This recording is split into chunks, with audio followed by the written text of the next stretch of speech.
মাননীয় স্পিকার, আমি কিন্তু প্রধানমন্ত্রীর নানির এলাকার লোক, নানার বাড়ির এলাকার লোক। মাননীয় স্পিকার, আমাকে একটু মেহেরবানি করে 2 মিনিট সময় দিবেন, আপনার কাছে অনুরোধ থাকলো। প্রায় 3800 একরের বেশি জমি সেখানে রয়েছে। তারপরেও সেই সময় ফ্যাসিস্ট সরকার এই মিলটিকে বন্ধ করে দিয়েছে। দিনাজপুর 2 আসন থেকে নির্বাচিত মাননীয় সদস্য জনাব মোহাম্মদ সাদিক রিয়াজ, আপনার সময় 6 মিনিট। ধন্যবাদ। বিসমিল্লাহির রহমানির রহিম। মাননীয় স্পিকার, আপনাকে ধন্যবাদ। দীর্ঘদিন পরে হলেও আমি আজকে সুযোগ পেয়েছি প্রথম কথা বলার জন্য এই মহান সংসদে। তাই আমি প্রথমে স্মরণ করতে চাই, শুকরিয়া আদায় করতে চাই মহান রাব্বুল আলামিনকে, যিনি আমাকে এই মহান সংসদে আসার সুযোগ করে দিয়েছেন, তৌফিক দিয়েছেন। আমি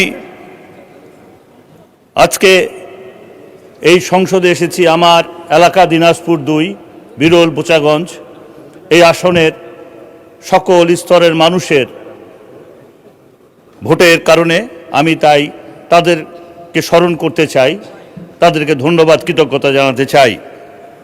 আমি স্মরণ করতে চাই 52, 71 এবং 5ই আগস্টে যারা জীবন দিয়েছে আমাদের দেশের জন্য, ভাষার জন্য এবং এই ফ্যাসিস্ট বিরোধী আন্দোলনের জন্য যারা জীবন দিয়েছে, আমি তাদের সকল শহীদের প্রতি আমি সম্মান, শ্রদ্ধা এবং তাদের সকলের রুহের মাগফিরাত কামনা করছি। মাননীয় স্পিকার, আমি বিরল এবং বোচাগঞ্জ দিনাজপুর 2 আসনের নির্বাচিত প্রতিনিধি হয়ে আমার এলাকার কিছু কথা বলতে চাই। তার আগে আমাদেরকে কথা বলতে বলা হয়েছে আজকে মহামান্য রাষ্ট্রপতির ভাষণের ধন্যবাদ জ্ঞাপনের জন্য। আমি অবশ্যই মহামান্য রাষ্ট্রপতির ভাষণকে ধন্যবাদ জানাতে চাই যে তিনি ফ্যাসিস্ট কর্তৃক নিয়োজিত হয়ে আজকে সেই সরকারের বিরুদ্ধেই উনি কথা বলেছেন, তাদের সমালোচনা করেছেন। তাই আমি এই মহান সংসদে তার বক্তব্যের প্রতি ধন্যবাদ জ্ঞাপন করছি। আমি আজকে এই মহান সংসদে দাঁড়িয়ে আমার এলাকার কথা কিছু বলতে চাই। বিশেষ করে আমাদের ওই এলাকার বোচাগঞ্জে অবস্থিত আমাদের ওই এলাকার সবচেয়ে বৃহৎ একটি শিল্প প্রতিষ্ঠান, সেটা হচ্ছে সেতাবগঞ্জ সুগার মিল। এই সুগার মিলটি ফ্যাসিস্ট সরকার হীন স্বার্থ চরিতার্থ করার জন্য পর্যাপ্ত পরিমাণ জমি থাকার পরেও একটি সুগার মিল চালার জন্য যে পরিমাণ জমির প্রয়োজন প্রায় আমাদের সবটি রয়েছে, যেমন প্রায় 3800 একরের বেশি জমি সেখানে রয়েছে। তারপরেও সেই সময় ফ্যাসিস্ট সরকার এই মিলটিকে বন্ধ করে দিয়েছে। আমি আজকে এই বক্তব্যের মাধ্যমে মাননীয় প্রধানমন্ত্রী দৃষ্টি আকর্ষণ করতে পারলে ভালো হতো, যদি উনি এখানে উপস্থিত থাকতেন।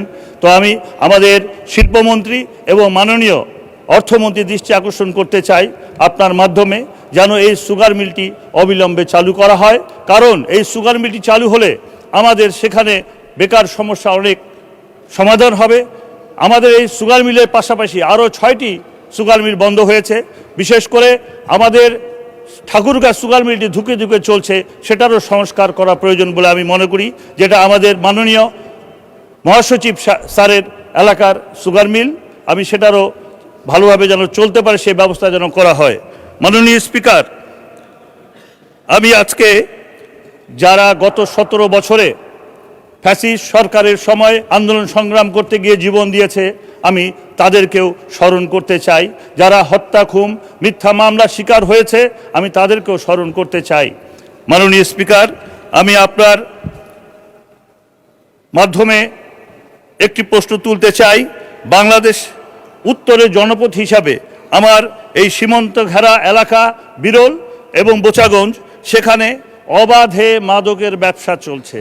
আমরা মাদক নিয়ে প্রায় প্রত্যেকেই কথা বলি, কিন্তু মাদকটা কিভাবে নিয়ন্ত্রণ করা যায় সে ব্যাপারে কোনো আমরা প্রশ্ন করতে পারছি না বা উত্তর পাচ্ছি না। মাদক বিরোধী আমাদের অনেক আইন আছে, সেগুলোকে যুগোপযোগী করা উচিত। অনেক মাদক ব্যবসায়ীকে ধরা হয়, কিন্তু তারা আইনের ফাঁকফোকর দিয়ে কিছুদিনের মধ্যে বেরিয়ে এসে আবার সেই একই পেশায় তারা নিয়োজিত হয়ে যায়, যার প্রেক্ষিতে আমাদের দেশের যুবক সমাজ ধ্বংস হয়ে যাচ্ছে। মাননীয় স্পিকার, এই যুবক সমাজকে আমাদেরকে রক্ষা করতে হবে। আগামীর ভবিষ্যৎ এই যুবক সমাজ, এদেরকে আমাদেরকে সুস্থ রাখতে হবে। মাননীয় স্পিকার, আমি আপনার উদ্দেশ্যে বলতে চাই মাননীয় স্পিকার, যে আমাদের এলাকায় দিনাজপুর থেকে আমাদের এই ঢাকার দূরত্ব প্রায় 450 কিলোমিটার। এখানে যদি যাতায়াতের জন্য একটি বুলেট ট্রেন করা হয়, এতে আমাদের জন্য ভালো হবে, যাতায়াতের সুবিধা হবে। এছাড়াও আমি আমার এলাকায়, বিরল এলাকায়, আপনি জানেন মাননীয় স্পিকার, লিচুর জন্য বিখ্যাত। সেখানে পর্যাপ্ত পরিমাণ লিচু হয়, 100 কোটি টাকার উপরেও সেখানে বাণিজ্য হয়। সেখানে লিচু একটা অত্যন্ত ক্ষণস্থায়ী ফল, যার জন্য এই ফলটাকে আমরা বেশি দিন ধরে রাখতে পারি না। সেখানে যদি একটা আমরা হিমাগার তৈরি করতে পারি লিচু সংরক্ষণের জন্য, তাহলে এটা আমরা সারা দেশে এবং বিদেশেও আমরা এটা রপ্তানি করতে পারবো। মাননীয় স্পিকার, আমি আমার এলাকার মানুষের জন্য আরেকটি কথা বলতে চাই, যেটা 2006 সালে আমাদের সরকার যখন ক্ষমতায় ছিল, আমাদের দলজন ক্ষমতায় ছিল, তখন বিরল একটি পোর্ট আছে ভারতের সঙ্গে, আমরা সেটা চালু করার জন্য ব্যবস্থা নিয়েছিলাম, কিন্তু ফ্যাসিস্ট সরকার সেটা বন্ধ করে দিয়েছে। মাননীয় স্পিকার, আপনার কাছে আমি 2 মিনিট সময় চাবো। আপনি অনেককে সময় দিয়েছেন। জি, 1 মিনিট সময় দেয়া হলো। মাননীয় স্পিকার, আমি কিন্তু প্রধানমন্ত্রীর নানির এলাকার লোক, নানার বাড়ির এলাকার লোক। মাননীয় স্পিকার, আমাকে একটু মেহেরবানি করে 2 মিনিট সময় দিবেন, আপনার কাছে অনুরোধ থাকলো। মাননীয় স্পিকার, আমার যেটা বলছিলাম, এই পোর্টটি যদি চালু হয়, আমাদের ভারতের সঙ্গে যাতায়াত ব্যবস্থা অত্যন্ত সুন্দর হবে এবং আরামদায়ক হবে এবং সহজ হবে। ওই এলাকার মানুষ কাজকর্ম করতে পারবে।